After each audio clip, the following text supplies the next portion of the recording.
hapon po mga kababayan, ma'am sir. This is Jam the Filipino channel ng inyong pong lingkod. So today is July 16, 2026. At tayo ngayon papunta dyan sa may City TM Square. Dyan yan sa may Tomas Morato Avenue, corner ng Timog Avenue.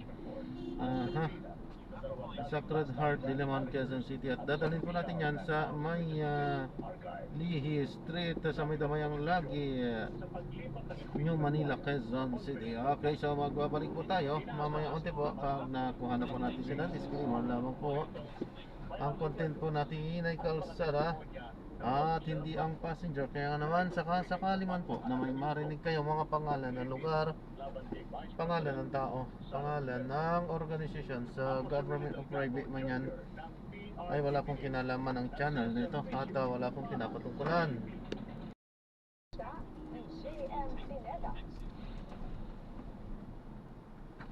Taong 2019, Pilipinas ang naging host country ng Southeast Asian Games. Pinangunahan ito ng Philippine Southeast Asian Games Organizing Committee o PhilSGOC. Si dating Taguig Representative at ngayon Senator Alan Peter Cayetano ang chairperson ng nasabing komite.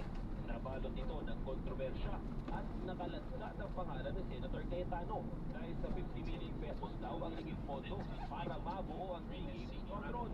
Pero ilang taon ang nakalipas, nabuhay muli ang issue.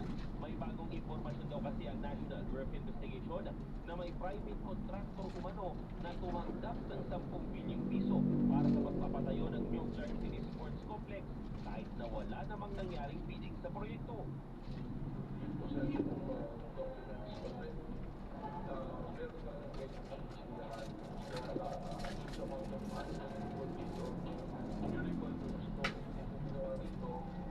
Tapos unlimited, so parang kailangan tingnan whether related to duty.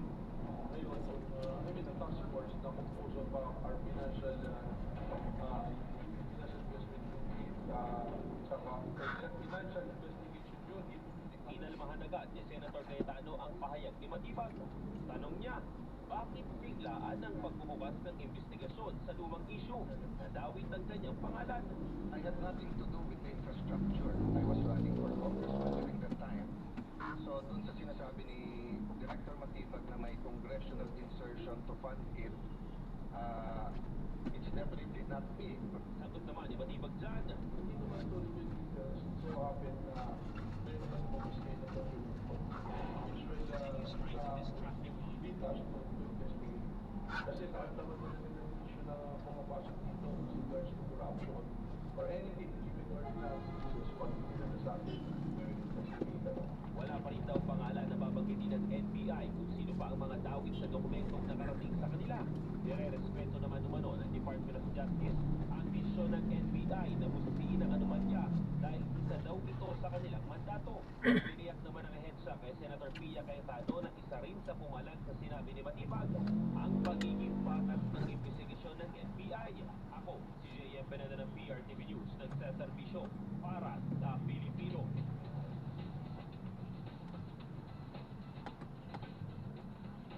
Imayin pa natin ang usapin sa impeachment kasama si public interest at human rights lawyer, host ng With Due Respect na si Attorney Dino De Leon.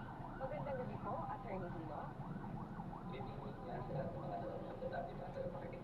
Attorney, naka-2 linggo na po tayo sa impeachment trial ni VP Sara. Ano po ang inyong assessment sa takbo ng paglilitis? Well, ang sabi ko, victory pa rin ito talaga sa due process at saka sa pananagutan sa ilalim ng ating konstitusyon dahil sa na-delay na ito last year. So at least nakita na natin yung ebidensya. At least na didepensahan ni Sara Duterte yung sarili niya sa proper form. Hindi na lamang ito haka-haka. No? So ito yung due process na ibinibigay kay Sara Duterte na ipinagkalihan sa mga tipong namatay sila ng giyera ng droga. No? At saka nahigit isang dekada na hindi kasi napagpanagot ang mga Duterte sa kahit anong gawin nila na napak ng sheriff. Diba? Pero ngayon, at least we are confronting the question until when will our institutions actually let them get away with the things that they are doing. So again, yan na yung tanong na pinakonfront natin. Ang tanong na lang is, hanggang dulo ba ito? o makaalaya ulit siya. Sana i-confront ng institutions namin yung totoong diwa ng konstitusyon at yan yung pananagutan. Okay, and attorney, sa Lunes, inaabangan yung pagbubutuhan, pagsabsuna sa tax and stamp records ni VP Sara. Naniniwala ka ba na dapat itong buksan para magkaalaman na talaga para sa katotohanan? Well, there is no other way, no? Kasi ang pinakamataas na batas natin, kung sa ligang batas, yung konstitusyon natin at nakalagay dyan na itong impeachment ang pinakasagradong proseso ng pananagutan. Pagka hindi pumayag ang mga senator judges na beyond the reach of the highest form of accountability, ang bank records, dahil lamang sa isang batas, para pag sinasabi na mas mataas yung batas kaysa sa saligang batas o sa konstitusyon yung una. Pangalawa, yung sa saligang na batas ng bank secrecy, explicit doon na nakalagay na exception ng impeachment. Pangalawa yan. Pangatlo, kahit doon sa DAR, no? Doon sa National Internal Revenue Code, nakalagay rin doon na subject to full subpoena ang mga tax records ng kahit na sino pang public official. Can you just imagine the precedent that the Senate is setting kung sakasakaling sasabihin na beyond any accountability mechanism ang mga bank records ng mga tiwaling tao? So, ibig sabihin, ilalagay lang nila sa bangko yung pera nila, hindi na sila pwedeng mapanagot kahit sila pinakamataas na accountability mechanism sa ating saligang batas na yan ang Constitution. So, I cannot see it any other way. Ang impeachment ay ating journey or ating quest para sa katotohanan. No, pag hindi nila binuksan yung envelope, yung mga ano na yan, yung mga ebidensya na yan, parang yan yung 11, yung second envelope nung EDSA 2, no, na nagkaroon ng walkout dahil yung 11 senators ay ayaw mabuksan yung ebidensya. No? So it will look like they are suppressing evidence unjustly. They are setting the precedent na walang kakayahan ang impeachment court para panagutin yung pinakatiwali. No? At papayag sila na yung mga technicalities at yung mga malapit lamang ang kanilang papanigan as opposed to the right of the people to know the truth. Attorney, sa tingin niyo po ba ito magiging voting on Monday would be a preview of how the senators will actually vote pagdating sa conviction or acquittal? Hindi naman ako yung nananalig pa rin na yung ating mga senador will actually vote based on evidence at hindi pa naman nila nakikita yung mga ibang ebidensya sa prosecution. And sa aking palagay, no, the mere fact na sa DALN niya ay zero yung pera nilagay, tapos may IMLC report na hindi nila nagpasok sa bank account niya, kahit hindi natin yung bank account, yung IMLC report, also yung presumption of regularity is sufficient din for conviction. Kahit na buksan nila to, pero dapat buksan nila para mas makita natin ang buong storya. Anyway, ang sinasabi ng ating batas at ang sinasabi sa jurisprudence, we have to find out the whole truth. Hindi partial truth, hindi half truth, hindi quarter truth, diba? The whole truth. And you can only vote based on the evidence and the whole truth. Kung papayagan ng gusto ng mga evidence dito. Okay, last question po, attorney. May iba tayo, iimbestigahan ng NBI yung paggamit daw ng pondo ng 2019 SEA Games, kasama na rito yung 15 million pesos na cauldron. Sabi ni Senator Alan Peter, intimidation tactic daw ito. At sinabi niya kung kakasuhan din siya, ay iimbestigahan din daw niya, or pag iimbestigahan siya, iimbestigahan din daw niya yung flood control projects. Ano po ang masasabi niyo dito? Iimbestigahan lahat ng mga magnanakaw. Tama niya, pati yung flood control projects na yan, tama yung gagawin niya, imbestigahan niya lahat. Nasa retaliation and nasa sa concession para hindi siya imbestigahan. Trabaho niya mag-imbestiga. Kung totoo gusto niya imbestigahan yung mga corrupt, gawin niya na lalong madaling panahon, whether or not iimbestigahan siya. Tandaan natin yung genuine investigation dito sa Southeast Asian Games that will never happen. So mga panahon na inimbestigahan ito, si Martires pa, ombudsman, alam naman natin na si Sammy Martires, napakamalapit sa pananagutan, na para naging enabler ng corruption noong panahon ng termino niya, no? So talagang wala tayong aasahan kay Martires sa mga panahon na yon. Tapos wala talagang genuine investigation na napanagot under Rodrigo Duterte. So lahat ng mga police niya, lahat ng mga nasa makapangyarihan. So this is only the first time that we are really investigating yung mga anomalya dito sa Southeast Asian Games, no? Na ang dami-dami ko talagang mga naririnig. At let's not commit the mistake of making the impeachment process about Alan Peter Cayetano. Dapat hindi niya ginagawang excuse na na just because senator judge siya, automatically hindi na siya pwedeng imbestigahan. Hindi pinapalabas niya. Dahil senator judge siya, hindi na pwedeng imbestigahan yung mga anomalya niya. At saka bakit sinadami niya impeachment? Sagutin niya sa proper forum yung kaso niya. No? Meron naman siyang remedies available there. Meron naman pwede na siya mag-offer ng ebidensya. Kung hindi i-hijack yung impeachment process just because may pananagutan siya sa ilalim ng batas. Last na lang sa po talaga, and a short answer lang po, no? Paano makaka-apekto itong inaabangang pagtestigo naman si Director Matibag, NBI Director Matibag, kay impeachment court sa susunod na linggo? Hindi naman kaya raw siya pag-initan ng ilang mga senador. That is not beyond Alan Peter Cayetano and Pia Cayetano. Wala na kami expect na ibang character sa dalawang tao. So, mag-iinit na talaga siya, babasusin talaga siya, magkakaintan, and sana hindi lang malihis yung ating atensyon. This is supposed to be not about the personalities. It is supposed to be the evidence on Sara Duterte, not again yung grandstanding ni Alan Peter Cayetano at yung mga kasong hinaharap. Okay, maraming salamat at magandang gabi, Attorney Pino De Leon. Thank you.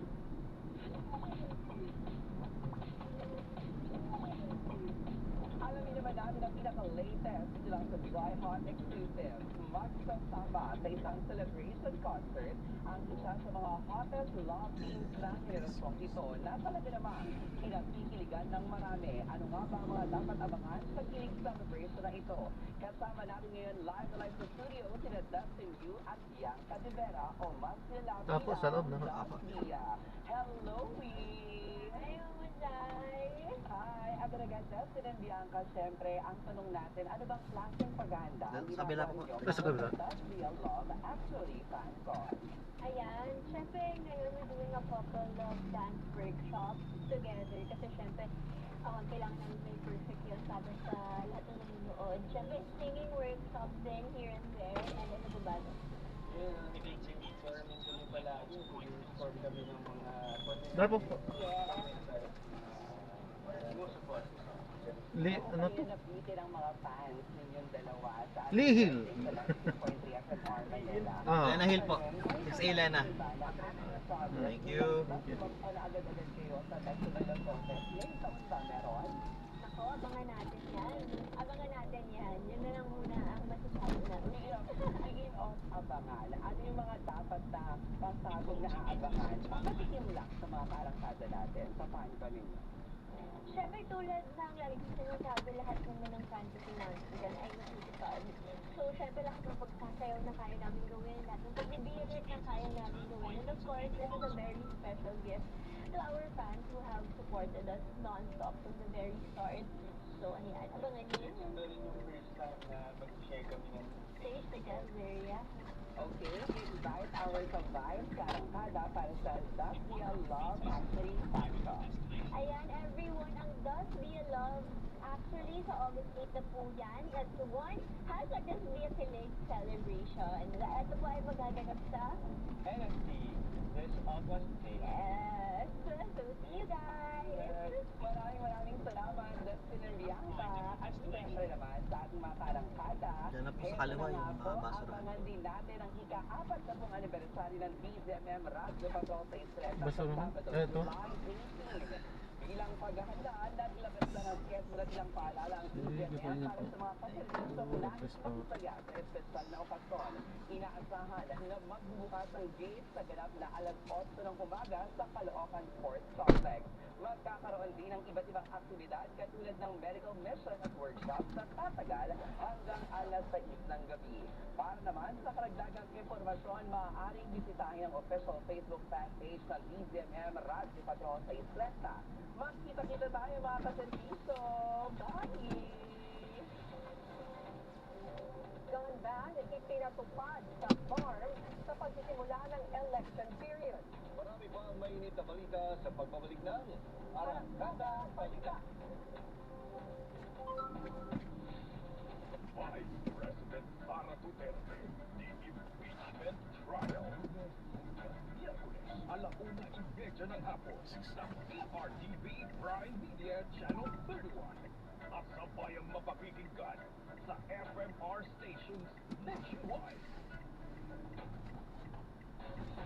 Pagdating sa panonood, may ka-vibes ang bawat Pilipino. PRTV Prime Media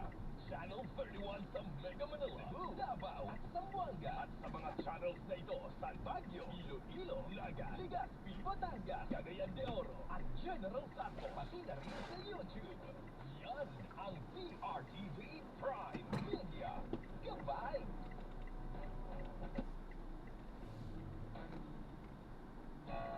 Ngayon ay nanonood sa PRTV Prime Media.